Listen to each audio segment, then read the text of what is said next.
Dave, what were your first thoughts when you heard about Share? I think just to know that we all invest in stock. So what if we invest the actors that we love? And being that investing in them, I mean, getting in return, you have more people talking about the film. You have more people promoting the film because they have something invested in it. And it's just looking at knowing that you can get something done.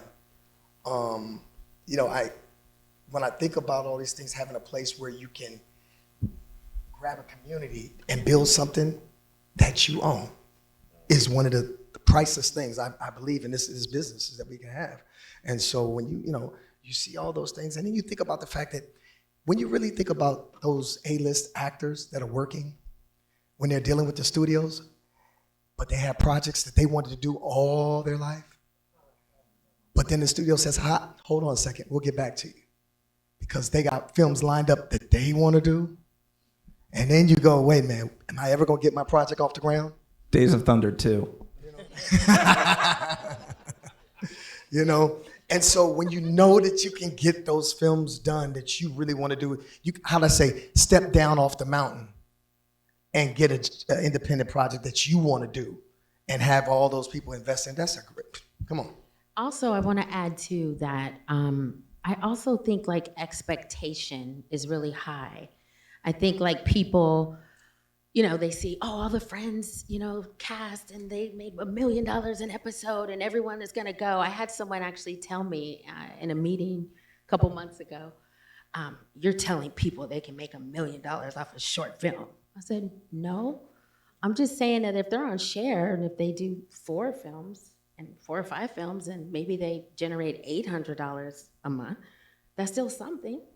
That's still money coming in. If you got 6 different short films or any type of projects, and let's just say they're on YouTube and Vimeo, they're on all these platforms, and $800, yeah, $4,800, of course, at my age, it's not a lot of money. I can't, but when I was starting off and I was just getting started, like that's something. That's not you needing to go and drive Uber or eat top ramen while you wait for the phone to ring. There needs to be something there. So we will, we all aspire to be millionaires, but in the meantime, we need to just work and just bring something in to sustain and, be able to survive out here. And I kind of feel like people want to skip that part. And that's the magic. That's actually where you meet your community, you build. And what's so funny is that also people who do not or are not a part of our industry, they have a complete misunderstanding of how films and television shows get made. And to your point, is like everybody does think we're millionaires, and that we all have infinity pool. And I'm so glad that your industry is crashing because you don't know what it's like to be, part of the blue collar. So it's like, oh, buddy, I think we know. Any millionaires in here? Any millionaires? No? Okay. But it's that fact that we need to also sort of, part of what my platform is doing is to try to explain to people outside that there's so many people involved with making a television show or making a film that can go completely unrecognized and have always gone unrecognized. And we're now in an age where we should recognize that.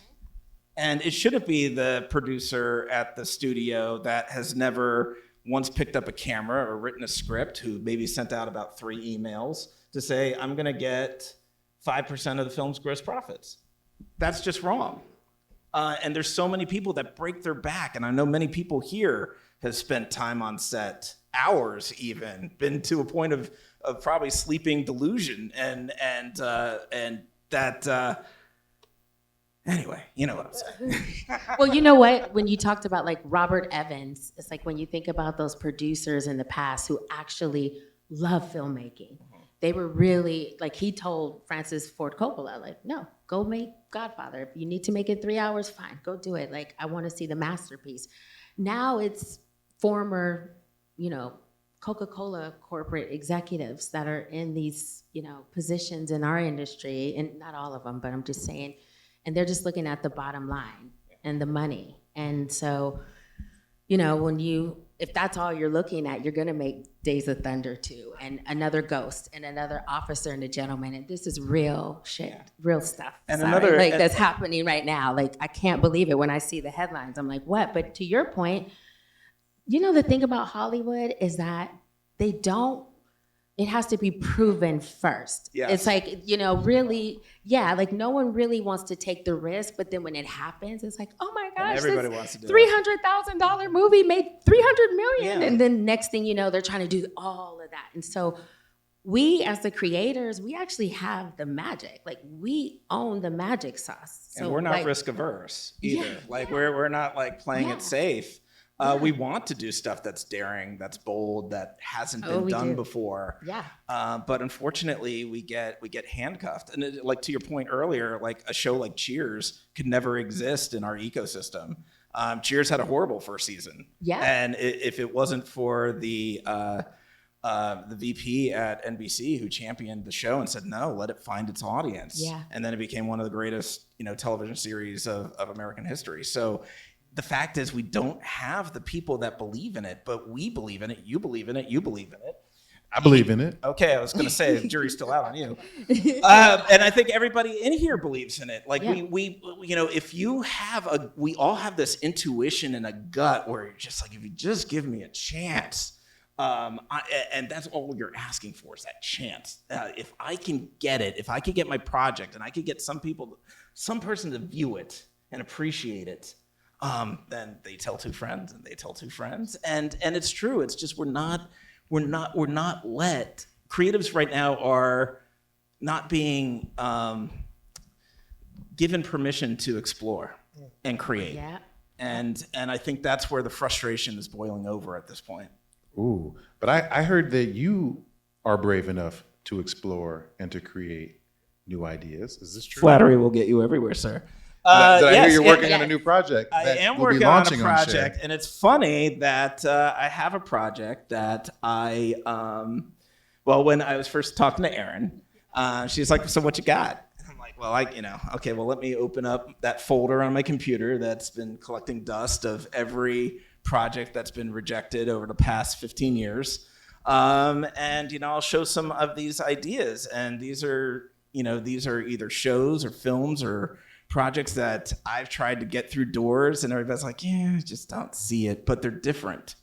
And I can't tell you, the most frustrating thing as a producer that I've seen over my career is when I have an idea for something and I tell it to everybody, this is the next thing, I promise you. And they're like, yeah, whatever. And then 5 years later, that version of the show airs or that movie airs. And I think we've all kind of felt that. We've been down that road before. And it's just so frustrating. I this part I don't like to admit out loud, but I'm from Florida. So very early on as a Floridian, Florida Man was huge, like in Florida, but it wasn't big anywhere else. And I was like, there's got to be a show on Florida Man. And people are like, why would we want to watch a show about some guy from Florida? I'm like, you don't know Florida Man because he is his own show. And that was 10 years ago, and now there's a Florida Man on Netflix. Just saw And that. wait, but really, And it's amazing. And it's Yeah. amazing. really quick, before we go into that, I just wanted to say, when Patrick, when you were saying like we're all asking for that opportunity, and it's like, come on, pick me, like pick my project. We've been there. I've been in. Man, you don't know how many times I thought I made it. Yeah, and it didn't happen. But with Share, one of the things that we want to say is like, we're not asking anymore. Like, we're taking it now. This is ours. Like, we're not gonna come and say, oh, like us. Hey, fans, you guys like horror? You guys wanna make money? You go spend all this money all year at AMC. Invest in a project. Now there's WeFunder, there's Start Engine. Like, let's pay these creators and we all make money. Like, this is creating our own economy. And if there was ever a time to do it, it's now, because the industry right now, outside of Netflix, the other studios are dazed and hit, and it's now is the opportunity. If you're going to have a chance to strike, this is it.